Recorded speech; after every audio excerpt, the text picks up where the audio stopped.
So welcome back, algebrists. For today, I know it says 10:20. We can just disregard. This is 10:21 for us. But here's our bell ringer that I'm going to show on the video so that if Yell wants to watch it, she can see the bell ringer stuff. So here's our bell ringer for today. We have a vet clinic, and they are apparently able to calculate out their daily cost according to their wonderfully great accountant, that the cost in hundreds of dollars is given by the function C of x, and it's that, where x is the number of customers that visit. Notice on the very top line, the cost C is measured in what? Hundreds of dollars. We're going to use that. We have to make sure we pay attention to that. Okay, a local philanthropist, which is just somebody who donates to a lot of organizations. They donated $9 grand to the vet and said, hey, cover some customers. And now all we're asked to do is figure out how many customers will that $9,000 donation cover. Okay, that's where we're at right now. The first one is we want to know what is the equation. Not to solve it, just write the equation for how many customers this will cover. What does C of x represent? The cost for X people, right? In hundreds of dollars. How much money was donated? Do we have? Like 9,000. How many hundreds is that? If you take 9,000 divided by 100, it's 90, right? So the C of x value, instead of 9,000, which it is, but it should only be 90 because 9,000 is 90 hundred. It's a weird thing, 9,000 divided by 100 is just 90. That means C of x should be 90, and we're setting that equal to what's the rest to find the number of people? 90 equals what? X squared minus 16x plus 73.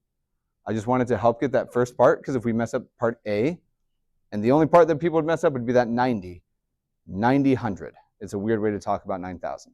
Okay, if we all have 90 equals x squared minus 16x plus 73, we're all squared away and ready to start.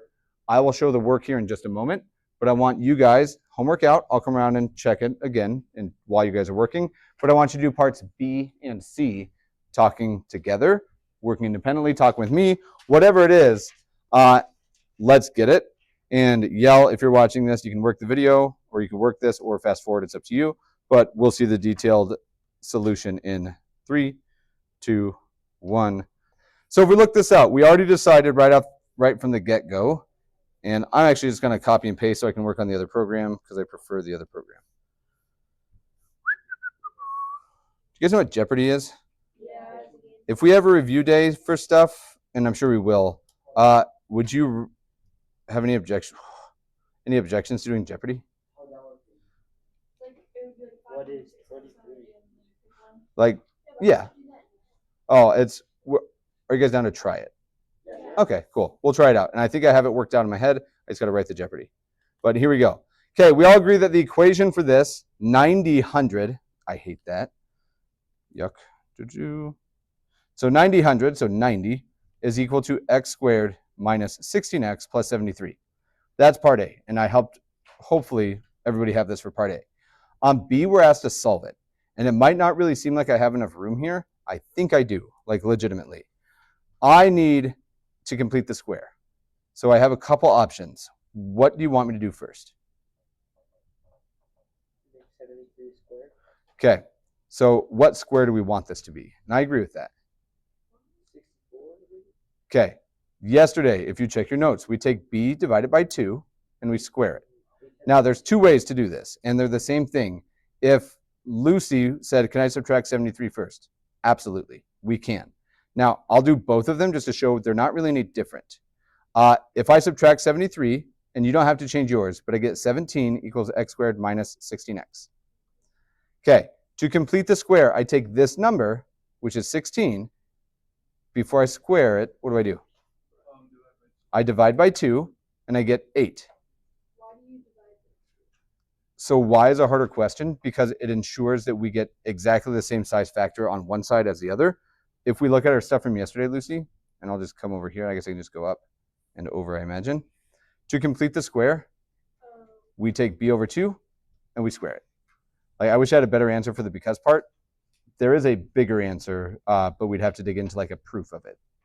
Okay, looking at this. Anybody tell me the number I need? If I add 64 here on the right side of the equal sign, I must also do it where? I have to do it to the other side. Now, for this, I just want to show you because you might have just changed it, right? Okay, on this side, what do I get? 64 plus 17. 81? Okay, so check this out. I get 81 equals, and then I'll start working over here. 81 equals, and these problems can go really fast as long as we recognize stuff, especially once we start rolling with it.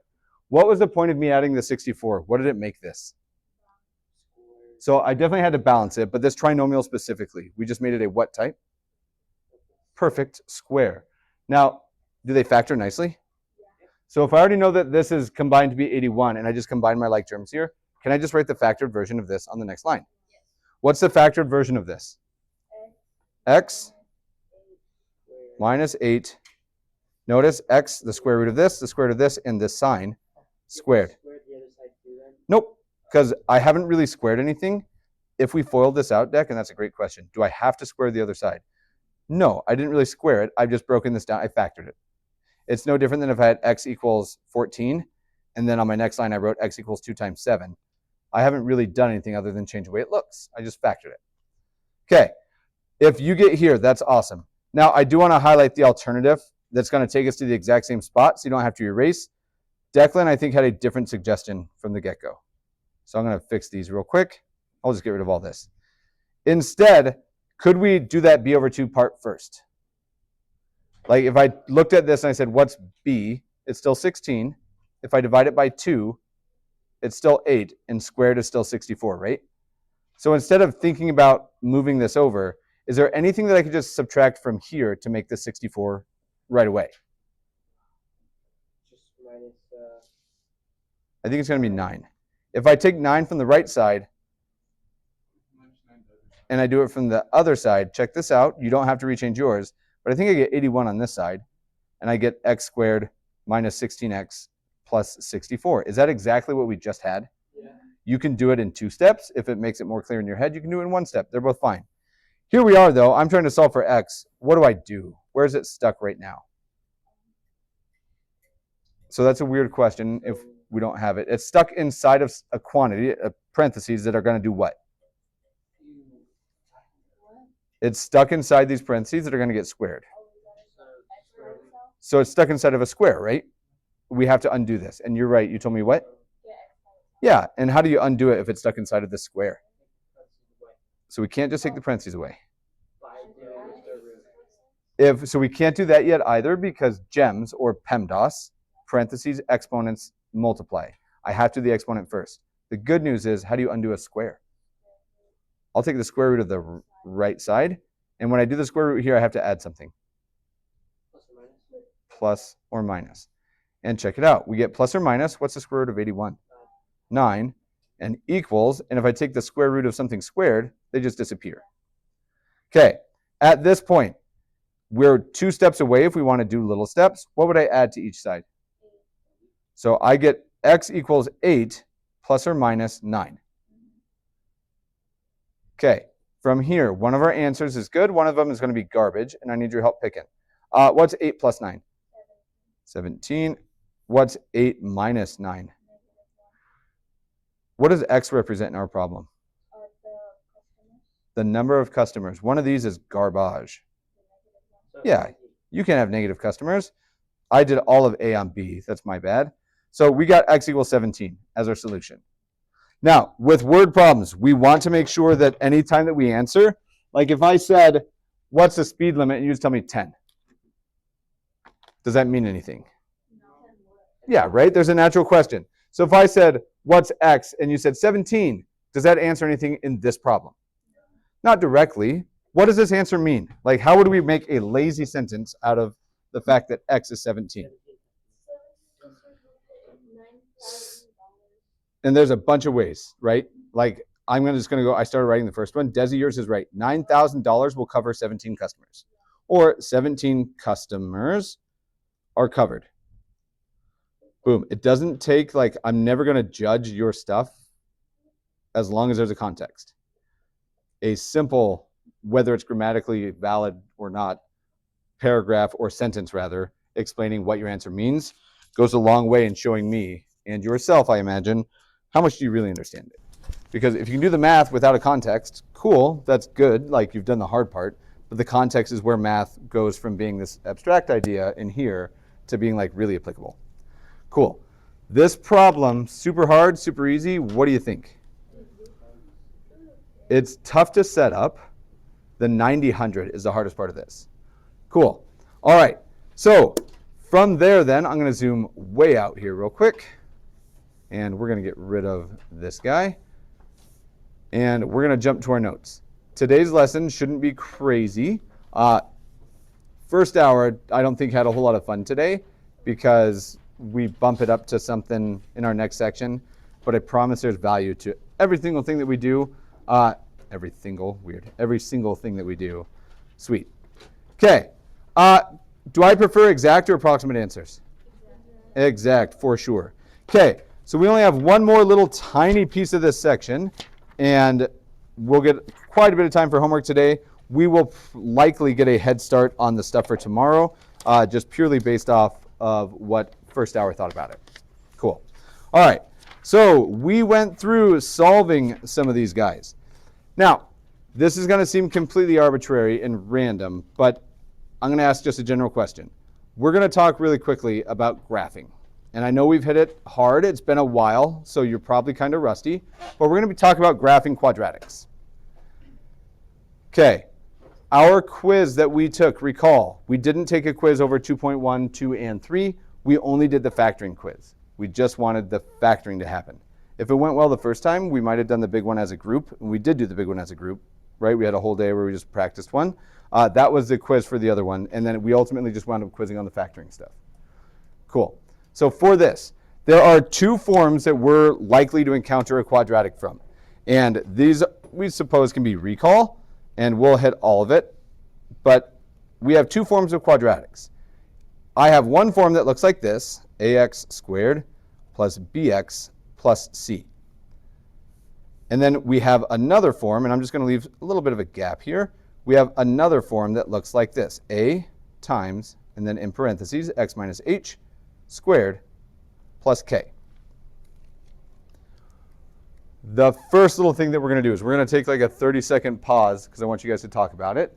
Those are two forms of the same thing. They're both quadratics. They're going to be parabolas. If I said graph one and they had numbers in them for a and h and k and whatever, they all had numbers, which one would you prefer to have if you were going to graph?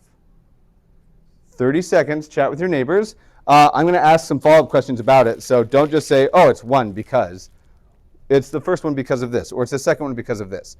Which of these forms would you rather have to graph is the question at hand. I'll give you a moment. Okay, this one, anybody recall the name of this? What is HK in this one first? Hey, it's the vertex form. Okay, this is the vertex form of a quadratic, and this one's super handy because the point h comma k is the vertex. And if we were to make a table of values, we would put h on, and then we pick one away from h, and then one larger, and we get all of our points that we need because we reflect. Now, this one is not terribly harder. This is called the standard or the general form of a quadratic. Can you tell me where the vertex is on this one?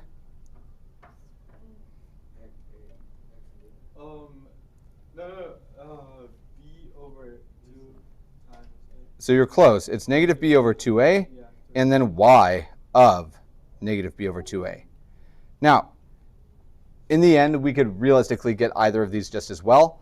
I will 100% say this is much easier to graph because one, it allows me to just really quickly see the vertex, but two, I think Desi saying it, it also tells me that if I know that this is thinner by like twice as thin, I just go to the vertex. It's moved from the origin so far in the h and k direction, or x and y direction.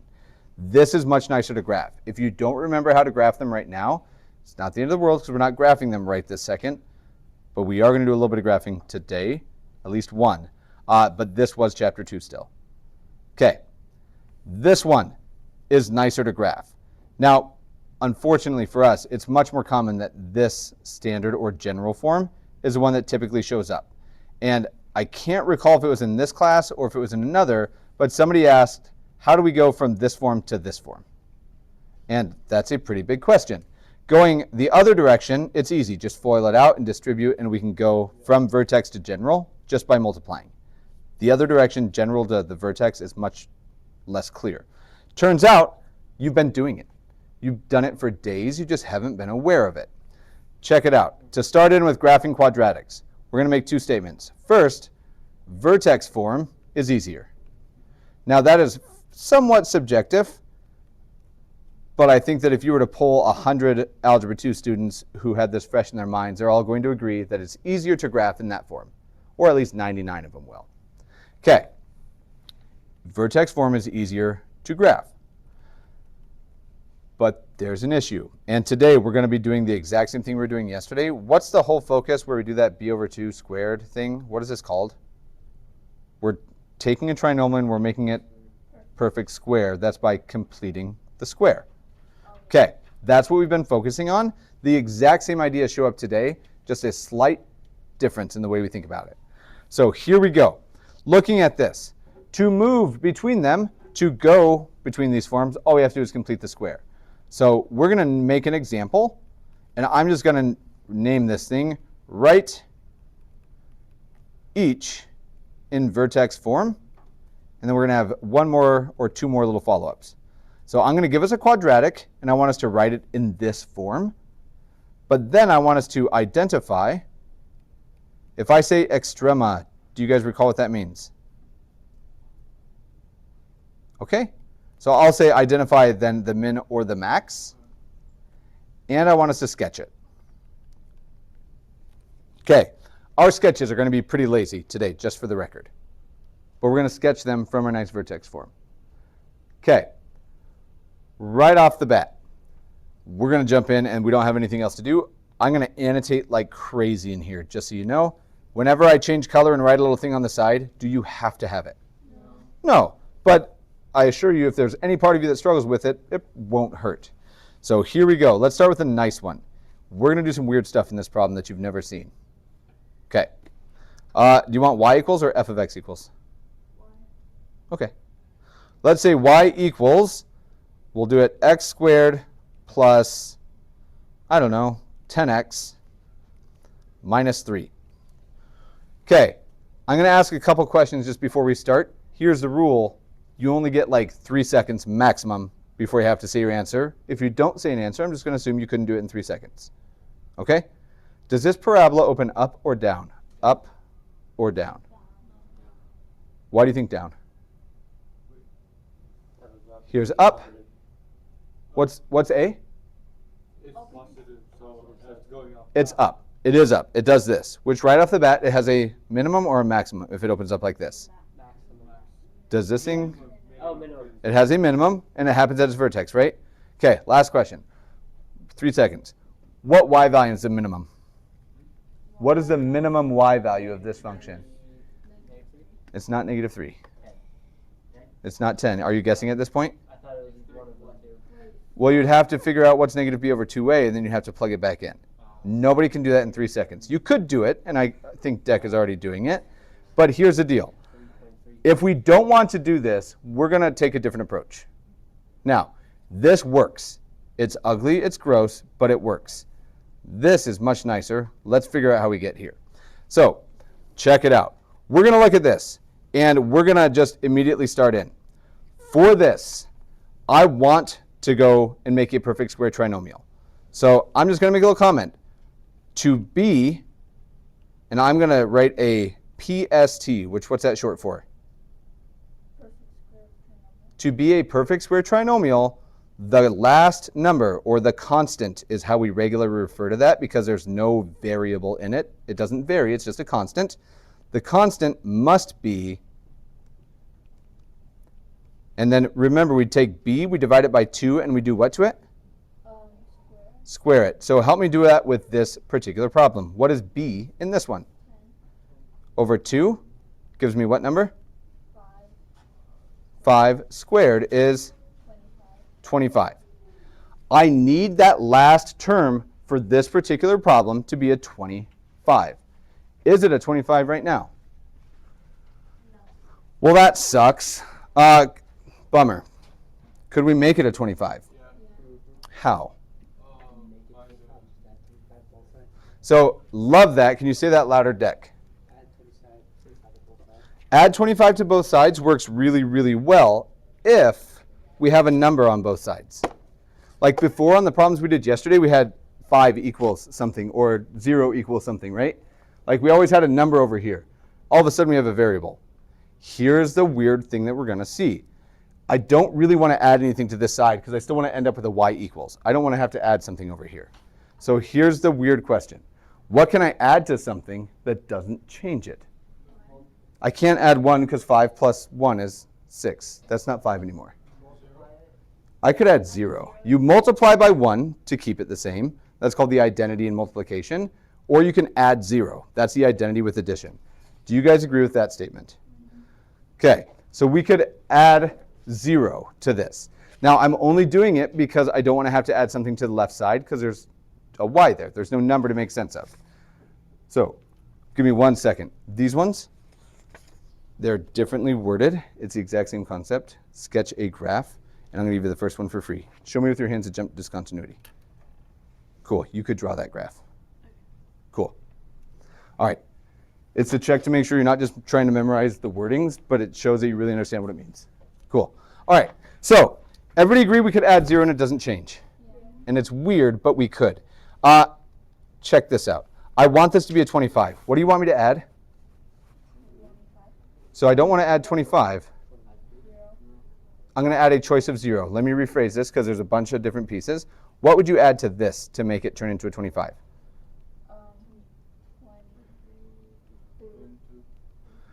So B, I heard you right away. I also heard Deck. Okay. I think it's 28. Do you guys agree with that? Yeah. So this is going to feel really wonky the first time, but I want you to tell me if this is allowed with the algebra. If I add 28 and I subtract 28, what did I really just add to my equation? I added a 0. Am I allowed to add zeros to stuff? And you may think and look at this and go like, well, why the hell would you do it if you're just adding 0? But I promise there's a reason. I wanted this number at the end to be a what? A positive 25. And we've chosen a number that's going to make that happen.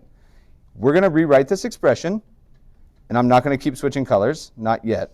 X squared plus 10x. If I combine these, that's 25, right? And what do I still have out back? Minus 28. It looks weird, and if we hadn't shown this step of adding my clever 0, you might not see where that happened. But as long as you're cool with the fact that we've added 0 and that's allowed, I haven't changed it, right? Okay. Are we allowed to add parentheses into a problem? Like if I added these parentheses, is it any different right now? Like I've added parentheses, but the number out here that would distribute is just a 1, right? So even if I wanted to undo the parentheses, it's the same expression. Why have I put a set of parentheses around that trinomial? What's special about this guy? So we can group it and not have to worry about this, but I'm going to even say bigger. How do we choose 28, and what did it make this? It's square. Specifically, this inside of my parentheses is now a perfect square trinomial. Do you guys agree with that? Yeah. Can we factor this? Yeah. Help me factor this real quick. What's the square root of the first?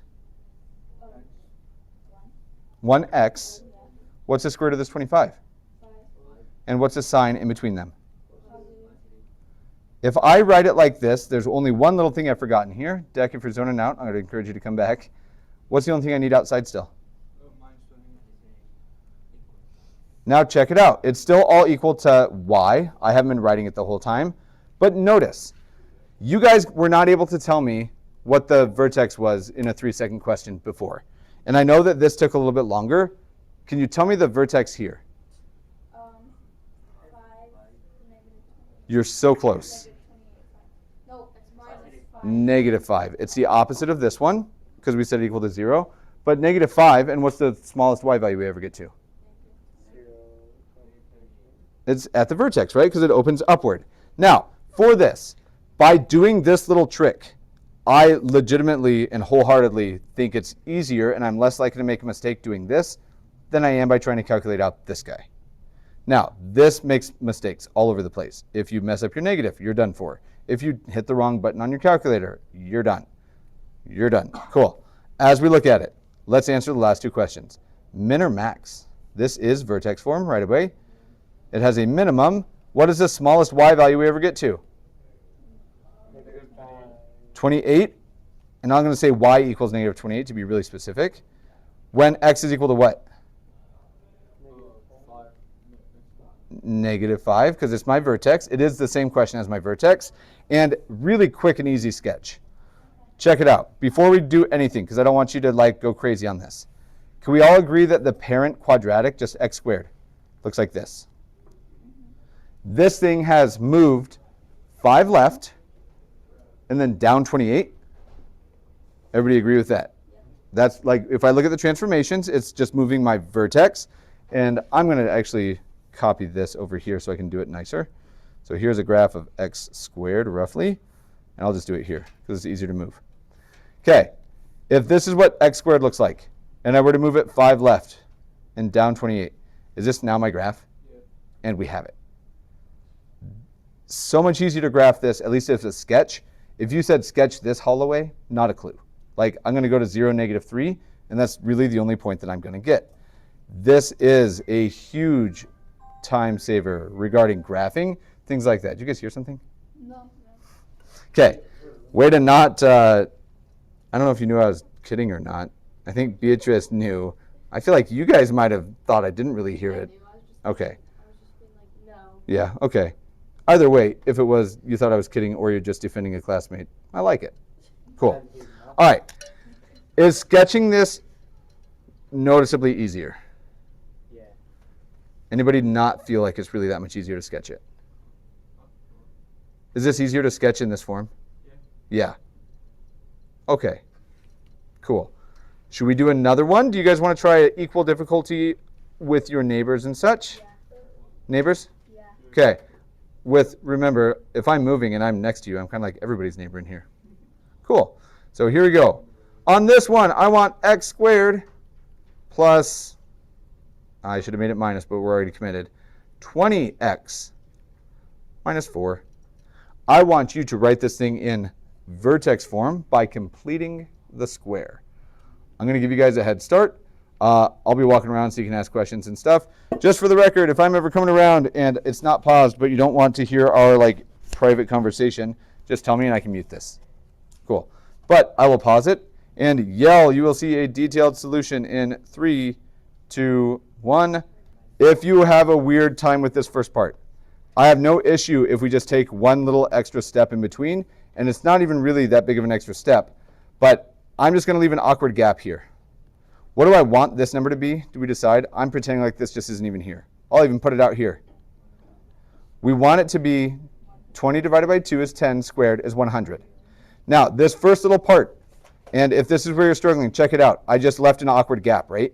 I want it to be 20 over 2 is 10 squared is 100.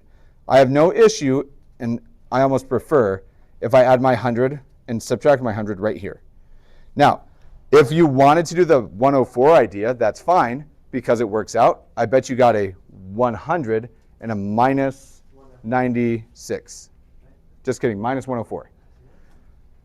If this is easier to leave the awkward gap, I would encourage, and this is how my brain sees it. Whoever suggested the first one, add the 28, that's a good idea, it works. Is this any different though? Like this is easier in my head. I don't know if it's easier in your head. Okay, like that's how I'm going to approach it and how we're going to think about it on the next one. But now that we've done this, I'm just going to take 2 steps and I'm going to shove them together. If I put parentheses around these, have I changed anything? No. The outside on the back end here, negative 100 minus 4 gets me negative 104. And this trinomial is perfect and wonderful, and it factors nicely. X plus 10. Okay, at this point, notice with just adding the 0 that we were really easy to move into this form, right? Because perfect square trinomials always factor nicely. Does this parabola open up like a smile or down like a frown? Up. Up. How do you know that? Because positive. It's a positive 1 out in front. We don't write it, but it's positive. Okay, which means if it's like this, does it have a minimum or a maximum? What is the minimum y value that we find? y equals negative 104 at or when x equals 10. negative 10. It's always weird on that one. Okay, I don't really care to necessarily sketch it, especially if we're just doing super lazy sketches, but exact same thing. Whoa. If here's my quadratic, my general parabola, it looks like this. Can I imagine that? And I guess not everybody can. Can you guys all imagine this parabola in your head? Yes. Can you now, without having to be really precise, can we move it 10 left and 100 down?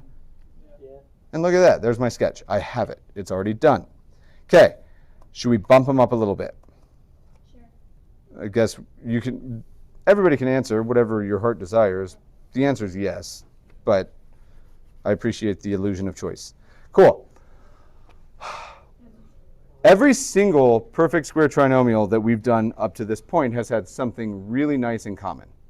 And I'm just going to see if we can pick it out here. I'll show the homework from last night. Don't really care about the answers necessarily here, but let's just check. Last night's assignment was,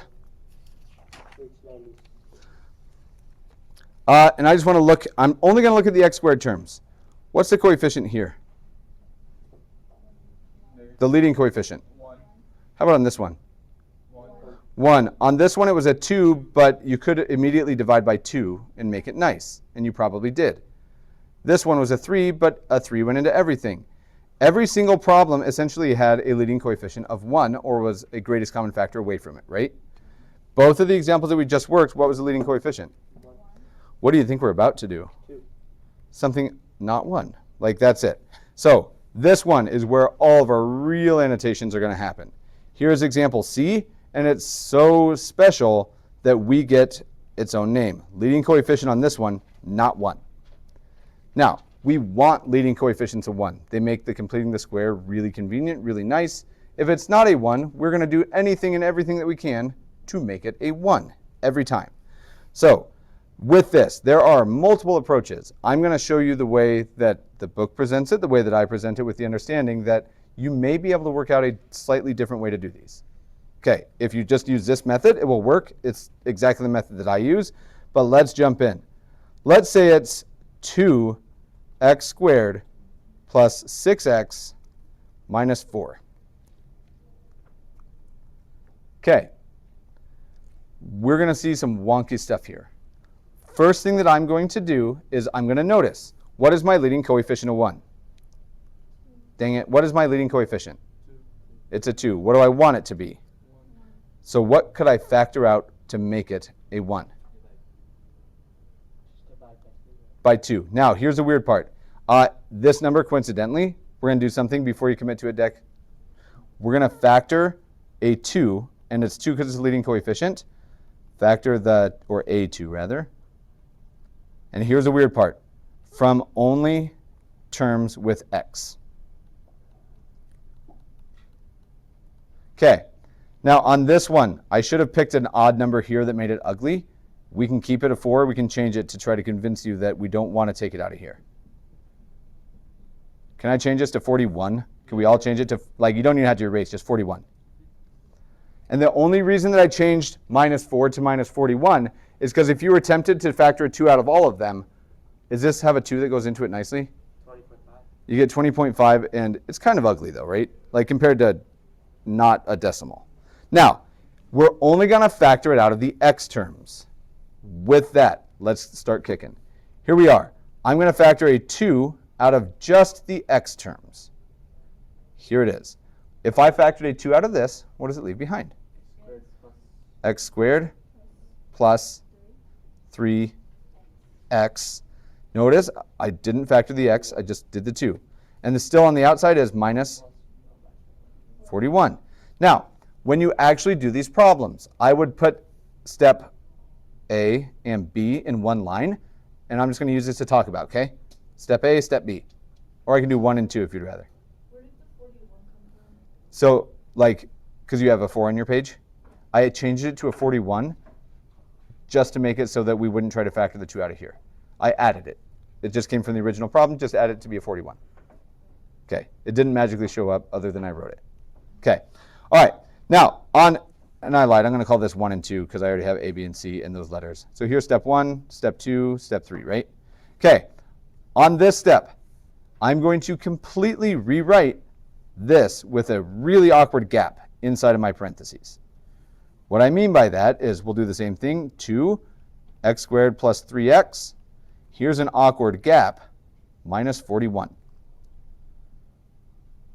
Okay, for this, I'll try to annotate here, rewrite with awkward gap, and I'm just going to say gap, to add, what did we add to the previous problem that didn't change stuff? A clever choice of what number? Look at A and B. When we added and subtracted, what do we really add in the end? A clever choice of some number.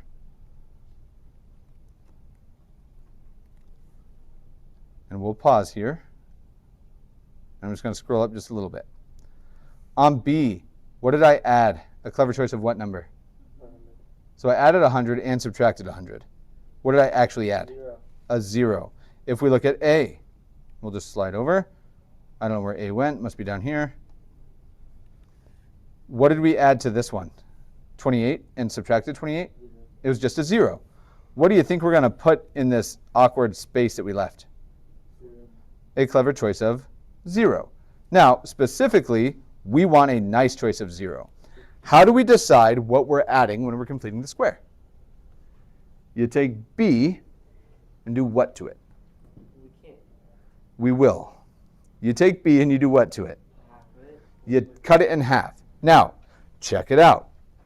It's ugly, and I'm going to add my choice of 0. We know it's B over 2 squared. And I'll wind up moving this step down. What's B in this problem? Inside my parentheses. 3 over 2? 1.5. Nope. Keep it here. And you're going to disagree with me, but I'm going to show you why here in a second. And we do what to this? Squared. What's 3 over 2 squared? 9. It's not 3. 3 squared is 9. Over, what's 2 squared? 4. So it's actually 2 1/4, which with decimals, not a chance it's going to happen. But I can't just magically add 9/4. I'm really trying to add a clever choice of, what number again? 0. So if I add 9/4, what else must I do? Subtract 9/4. Now, there's some weird stuff that's happening here that I'm going to talk about. I need you guys to really clearly ask questions if it doesn't make sense. I'm going to make the claim that I've actually added and subtracted an 18/4. Okay, my claim, I've actually added and subtracted 18/4. Do you agree with me? Yes. Why and how? Because the numerator stays the same. Or, wait, sorry. The denominator stays the same. The numerator. So why wouldn't this be 0/4? Because that's what it is. But I'm just like, instead of saying I added 9/4 and subtracted 9/4, I could argue that I've actually added 18/4 and negative 18/4. Can anybody tell me where that's coming from? Taking out what you're putting in. What is everything in parentheses gets multiplied by some number. If we were to distribute, there's my 18/4 and my negative 18/4. Now, here's the deal. We don't want one of these in here. If you look at every other perfect square we've done, the plus number for our perfect square. I kept it as a 2. It'd be way easier if you As a 2. 2x. Kind of, but there's a reason that we didn't. And I assure you, it won't work with every problem. It would have made it easier. That's why I changed it. Okay, so check this out. If we look at every other previous one, the last number inside my parentheses, it was positive here, right? The plus 100. What was it on A, if you look back? Do we keep the plus 25 or the minus 25? Plus. Every problem from the homework, you kept the plus because you have to be able to take the square root, which means I don't want one of these in here. Which one don't I want? So I don't want the negative. So I don't want this inside parentheses. I don't want this here. I can't just move my parentheses because everything in the parentheses is told and must multiply by 2, right? If we want to move it out of the parentheses, we have to distribute the 2 to get that to happen. To do this, I don't want this one, the negative. Distribute the leading coefficient, which in this case is the 2, and remove it. So this line, and it looks odd here, but check it out. I'm going to take this and I'm going to distribute all the way over here. Now, I'm going to rewrite this expression, and it looks like we're going to have to leave just before finishing. There's still a 2 in front because it only distributed to this one piece. Inside my parentheses, I haven't touched this, any of them. I do have a negative 41 out here, and the order doesn't really matter, but when I distribute this 2 times negative 9/4, do you guys agree that's negative 18/4? Okay, what I want you guys to do this evening for a 1-point assignment, and I'm going to check it tomorrow, show me that you've tried. I want you to finish by factor the perfect square, because we've now made it, factor the PST, and to simplify the outer piece. Simplify the outer piece. Cool. There is no additional homework tonight. I want you to finish this problem. Baller. All right, later, Raiders.